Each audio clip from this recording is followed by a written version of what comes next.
నమస్కారం. మీరు చూస్తున్నది అనేక వార్తలను మీకు అందిస్తున్న రుద్ర న్యూస్. వినాయక నవరాత్రోత్సవాలలో భాగంగా ఉస్నాబాద్ పట్టణంలోని గణేష్ నగర్లో ఏర్పాటు చేసిన వినాయక మండపంలో నవరాత్రోత్సవాలు ఘనంగా కొనసాగుతున్నాయి.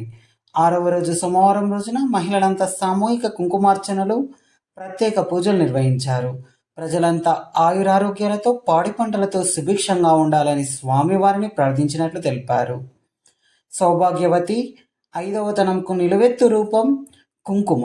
అలాంటి కుంకుమార్చన స్వామివారి సన్నిధిలో గౌరమ్మ అమ్మవారికి నిర్వహించడం మా పూర్వజన్మ సుకృతమని మహిళలు తెలిపారు.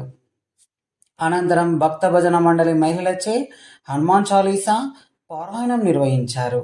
ఈ సందర్భంగా భజన మండలి మహిళలకు ఉత్సవ కమిటీ మండప నిర్వాహకులు ప్రత్యేక ధన్యవాదాలు తెలియజేశారు. అదేవిధంగా సాయంత్రం పూజా కార్యక్రమంలో కాంగ్రెస్ సీనియర్ నాయకులు మైదంశెట్టి వీరన్న కుటుంబ సమేతంగా కలిసి పూజా కార్యక్రమంలో పాల్గొన్నారు.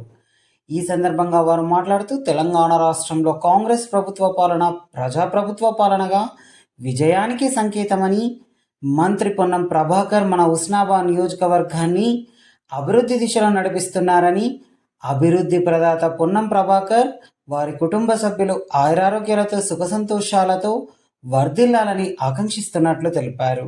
ఈ కార్యక్రమంలో ఉత్సవ కమిటీ, మండప నిర్వాహకులు, కాలనీ వాసులు, మహిళలు, చిన్నారులు తదితరులు పాల్గొన్నారు.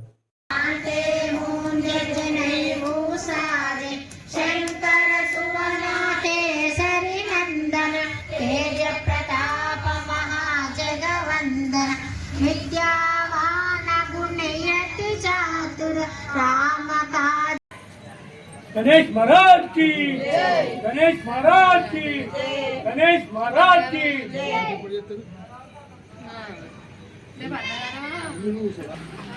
17వ వార్డులోని గణేష్నికి పూజలు జరిపినాము. మన హుస్నాబాద్ పట్టణం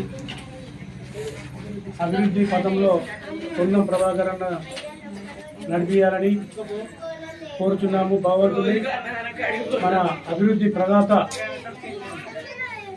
ప్రదాత పొన్నం ప్రభాకర్ గారు అభివృద్ధి పనులు, పేదలకు సన్నబియ్యం కానీ, ఉచిత కరెంటు కానీ,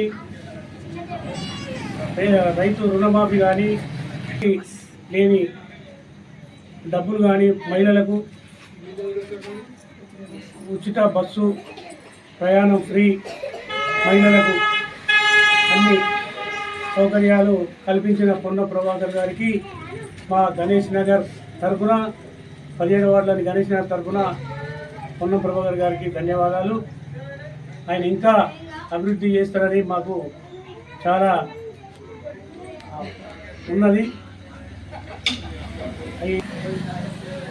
ఆయురారోగ్యాలతో కుటుంబ సభ్యులందరూ రాష్ట్ర ఐశ్వర్యాలతో ఉండాలని ఆ భగవంతుని వేడుకుంటున్నాను.